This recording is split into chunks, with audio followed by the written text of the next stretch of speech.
Jim Kambosos, just over 2.5 weeks out to his son makes his 140-pound debut.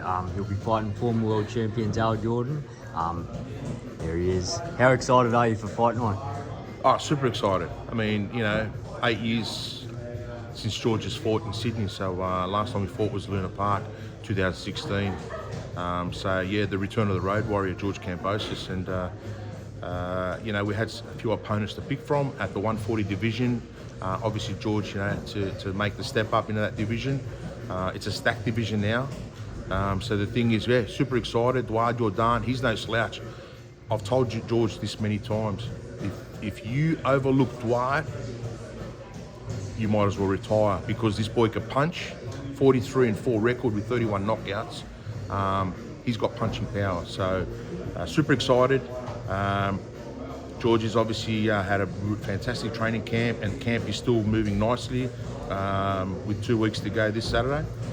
And George is there to make a statement and literally introduce himself to the 140 division. Now, Dowd himself is a former 2-time world champion. WBA challenger as well. That's it. Headlined some of the biggest cards around the world. Yes. How did he come about to be the opponent for George? Well, obviously, at the time, we were talking directly with Lou DiBella, George's exclusive promoter, about George fighting in Sydney. And we had a couple of opponents there. We had a Canadian opponent at 140 and also one from the States. But then obviously Matchroom came in and partnered up and bought out George's remainder of his contract. That Top Rank was aligned with us previously. And then obviously talking with Eddie, they said, hey, listen, can you get us another name? And I looked at the sporting calendar. I seen that Australian Socceroos are playing Indonesia on Thursday night, March the 20th. It's a sold-out game at Allianz Stadium. I contacted Duard's manager and pretty much presented him the terms of wanting to fight George Kambosos in Sydney. He did tell me, we want that fight. Let's negotiate the deal, which we did, and we negotiated a good deal. But the thing is, he also said to me, there's an Indonesian soccer game and there's 3,000 to 4,000 fans that will be, going to the soccer. And I said, yes, I know that. And obviously, him being a boxing senator, he's the Manny Pacquiao of Indonesia. They're all going to come over to watch him fight. And this is why he feels confident he can beat George. He's going to have a big fan base in Sydney. And he's also made statements that he'll knock out George and he'll make sure that George's record remains in Sydney, obviously with his past losses, that he's going to continue that and he's going to knock him out. So, you know what? This is a dangerous guy. And he's got some good incentives in his deal. So obviously he's looking to defeat George as well. Now, have you had to study much on him at all, or just? Yeah, we had a good look at him and what he's done in some of his past recent fights, but also what he's done in some of his big fights when he fought Troller and some other big names there. Look, he's more of a guy that will try to walk you down. He's straightforward, and he obviously wants to land some heavy shots on you. But he also likes to back himself up onto the ropes as well. So we see a lot of there that we're working on with the game plan with Anton Karushin, George's and Imam's trainer. So we've got the right game plan to not only beat Dwar Jordan on the night, but to actually make a statement and stop him. Too easy. Now, over the past week, Eddie has said prior to Jordan, George will most likely fight IBF World Champion Richardson Hitchens in New York. Does this remind you of when you started your companions when Mickey Bay, Lee Selby, Teofimo Lopez? Is this very similar? Similar pathway. And look, when I negotiate deals, I ensure that there's something beyond the deal that I've negotiated. So obviously sitting down and talking to the powers to be, Eddie Hearn and DiBella, Lou DiBella, I ensured that this fight in Sydney was a statement fight for George Kambosos, introducing himself to the 140, but there had to be something in behind it. And it's no secret.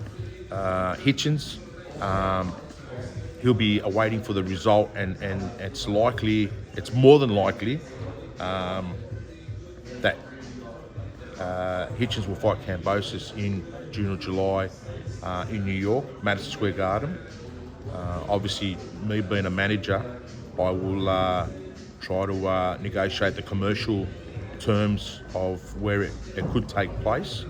But right now, Dwayne Jordan is the most important guy in front of George.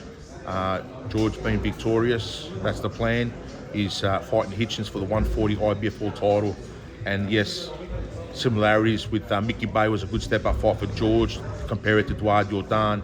And then you look at, we went straight into Lee Selby for an eliminator. You could look at the Dwayne Jordan fight as being an unofficial eliminator. And then obviously Lopez, pound for pound, huge name. I mean, Hitchens is a big name as well, and he's the current 140 champion, who defeated Liam Parro, our own Australian.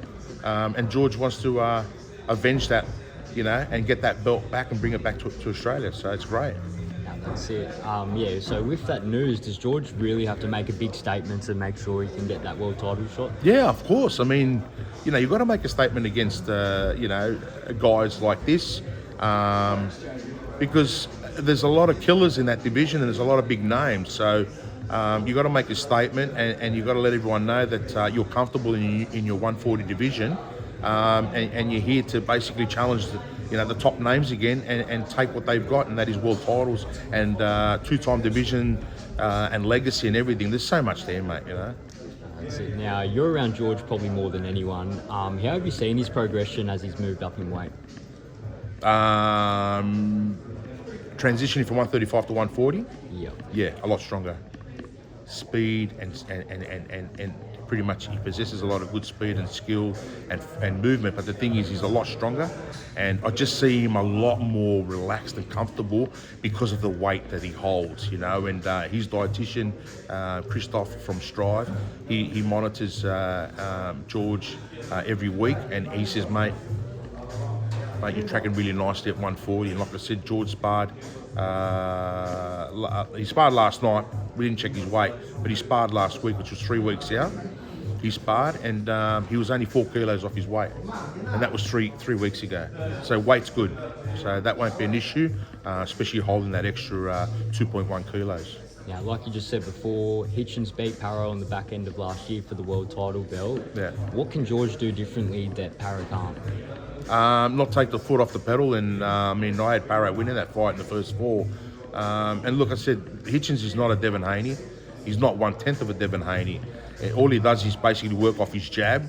But the thing is, George Kambosos has got a lot more arsenal to counter that jab. And Liam, I think he took his foot off the pedal and kind of sort of started to get outboxed and getting caught with the right hand.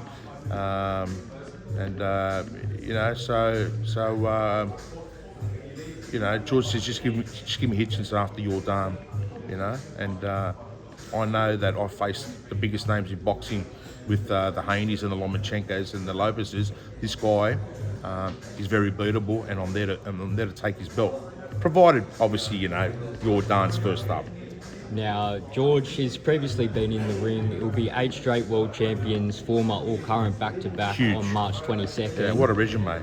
Exactly. Hitchens has only got the one with Parro. Do you think world title and being in with champions, that experience is going to get him over Hitchens? Yeah, definitely, because you've got to think that when you're fighting the bigger names and you're going to world title fights, and you're moving into fight week and everything else, there's a lot of build-up, there's a lot of pressure, there's a lot of everything. So George has been through all that pressure and build-ups many, many, many times over and over and over. So that's a huge factor, and it plays a big role in your mental well-being. And not only that, George has been there and done it with some big names. So I think Hitchens is going to really struggle if he has to face George. He's going to struggle mentally. George is very good at how he responds to any statements that come from any fighter. And you know what? Hitchens will find this out when he's literally facing George. And like I said, he's something we're looking forward to right now. Dwayne Jordan's going to face what George is like when it comes to the press conference and the face-off. And Duard's going to be in for a bit of a shock himself. Now, over the weekend, we just had Gervonta Davis fight featherweight Lamont Roach, ending in a draw, very controversial fight. I'd like to know your opinion on it. Well, The knockdown. Well, it wasn't knocked down because he took a knee. At the end of the day, excuses of grease in the eye kind of thing, that's bad luck. You know, the simple thing is he did get caught with a shot and then he took the knee. So he's just using it as an excuse. Lamont won that fight. He should have got the decision. Do you reckon he'll get overturned? They're looking at it. They are looking at it. A lot of people in the boxing world are calling for it. They believe that Lamont should have got the decision. I think they will overturn it, you know, and I could see a rematch as well happening. But I think they're going to overturn it. They're going to have to, because once you take a knee, that's a 10-8 round. So the thing is, when you look at the scores with a 10-8 round, Lamont wins the fight. 100%. Now, do you really think Tank's head's still in boxing, or is he unmotivated? What do you see? Gervonta's head? Yeah. No, I think it's not in boxing anymore. He's got what? He's got so many millions of dollars. He's not motivated. His head's not really in it. But then again, if this gets overturned and he's got a loss on his record, I mean, he's got a draw on his record at the moment. So there goes that perfect padded record. And his resume is nowhere near what George's resume is. You know, it's a very manufactured. It's a padded record. And right now he got exposed against Lamont. If they overturn it and he's got a loss, well, is this the trigger that fires him back up? It could be, but right now, yeah, it doesn't look like his head's in the right space for boxing anymore. You know, he's got too much money, and he's content with his lifestyle. But we'll soon find out, I suppose. Now, after that fight, I spoke to Jackson England. He's done a lot of work with George in the past. He's really eyeing off a shot against Lamont Roach. Yeah. How do you reckon he'd go if he moved up and fought Lamont? That's a good fight. I mean, I love Jacko, and you know what?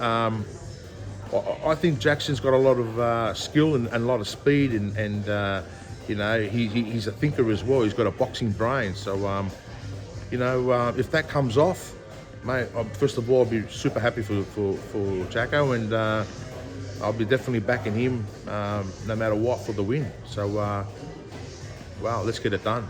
Too easy. Thank you for your time, Jim.